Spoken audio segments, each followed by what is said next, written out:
এই যে, কে আপনি? এখানে কি? আসলে একজনকে খুঁজছিলাম। সেদিন একজন মেয়ে বাচ্চাদেরকে নিয়ে খেলা করছিল। উনি কোথায়? আপনি কি ফুলাপুর কথা বলছেন? উনি তো এই সময় আশ্রমে থাকে না, এই সময় উনি রেল স্টেশনের রাস্তায় যায়। কি আজব মানুষ। হ্যালো, রেগুলার আসেন আপনি এখানে? আপনি কি? আমি কেউ না। আমি আসি। আপনার নামটা তো জানা হলো না। আমার নাম জানার দরকার নেই। আপু, তোকে খুঁজতে একটা ছেলে আসছিল। কোন ছেলে? সাদা টি শার্ট পরা। আজকে আমার সাথে দেখা হয়েছিল, ছেলেটা আমাকে ফলো করছে। ছেলেটা কিন্তু ভালোই। একদম পাকনা পাকনা কথা বলবি না, যা। আপনি কি চলে যাচ্ছেন? আপনার নামটা বলা যাবে? আপনি তো আমার নাম জানেনই, তারপরে জিজ্ঞেস করছেন কেন? আপনার মুখে শোনার জন্য। আমার নাম ফুল। আপনার পরিচয়? আমার কোনো পরিচয় নেই। আপনি পরিচয় লুকাচ্ছেন কেন? আপনি নিহান, আপনাদের টাকায় তো আমাদের আশ্রম চলছে, আর আমি আপনাকে চিনবো না। আচ্ছা, আমরা কি বন্ধু হতে পারি? আপনি আমার বন্ধু হবেন?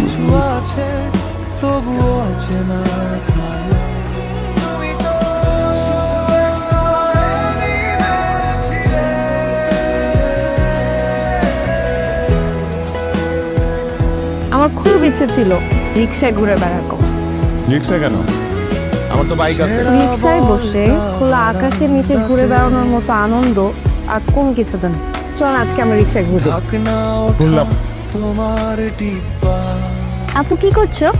এই তো চ্যাট করছিলাম। কি পেন চলে? এরকম কিছুই না।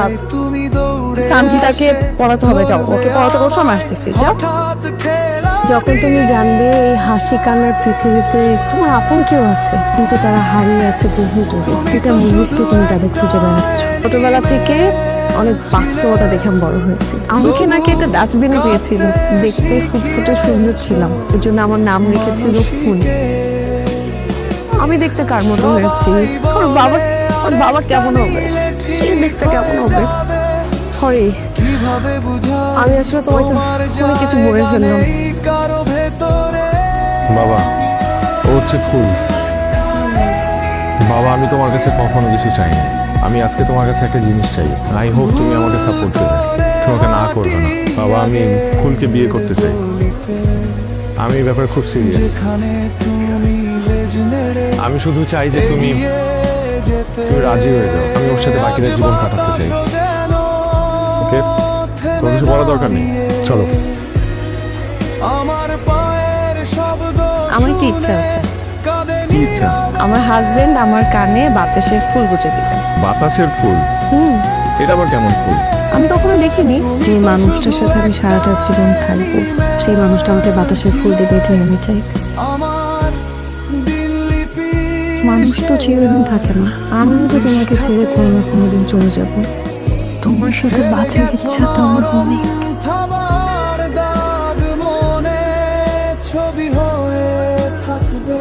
আমি বাসায় ছিলাম, ফুল আশ্রমে যাওয়ার পথে গাড়ি অ্যাক্সিডেন্ট হয়। অবাক করো না।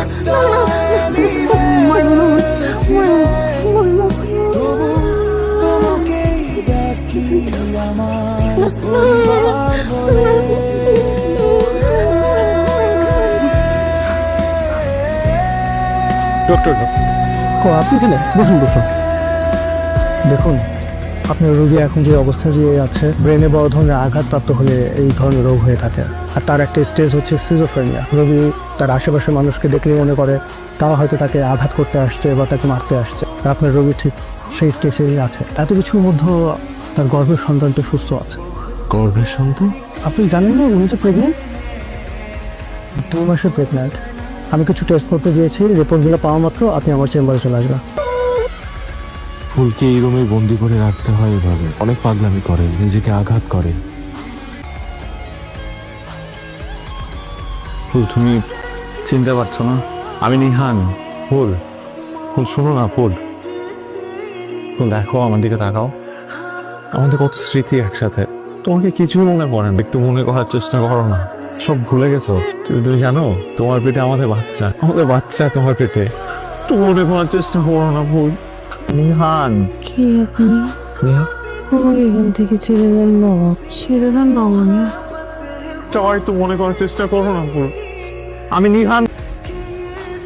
তুমি চিন্তা করো না, ফুল ভালো হয়ে যাবে। দরজাটা লক করতে ভুলে গিয়েছিলাম, কিন্তু আমি এটাও ভুলে গিয়েছিলাম যে আমি ওর হাতের বাটনটা খুলে ফেলেছিলাম। পরে রুমে ঢুকে দেখি ফুল কোথাও নেই। সেদিন থেকেই ফুল আমার জীবন থেকে হারিয়ে গেছে।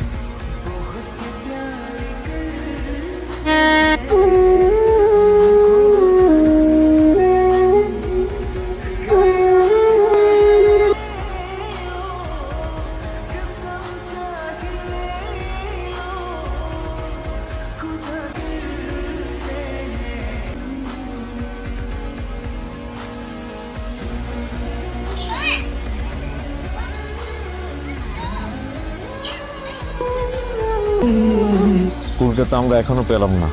আমার মনে হয় না ফুল আর আছে। আমি ওইভাবে তোকে কথাটা বলিনি। এই লেনদেনের পৃথিবীতে আমরা মানুষরা আসি মায়া কিনতে। মানুষ জীবনের সবচেয়ে বড় সম্পদ কি জানিস? মায়া।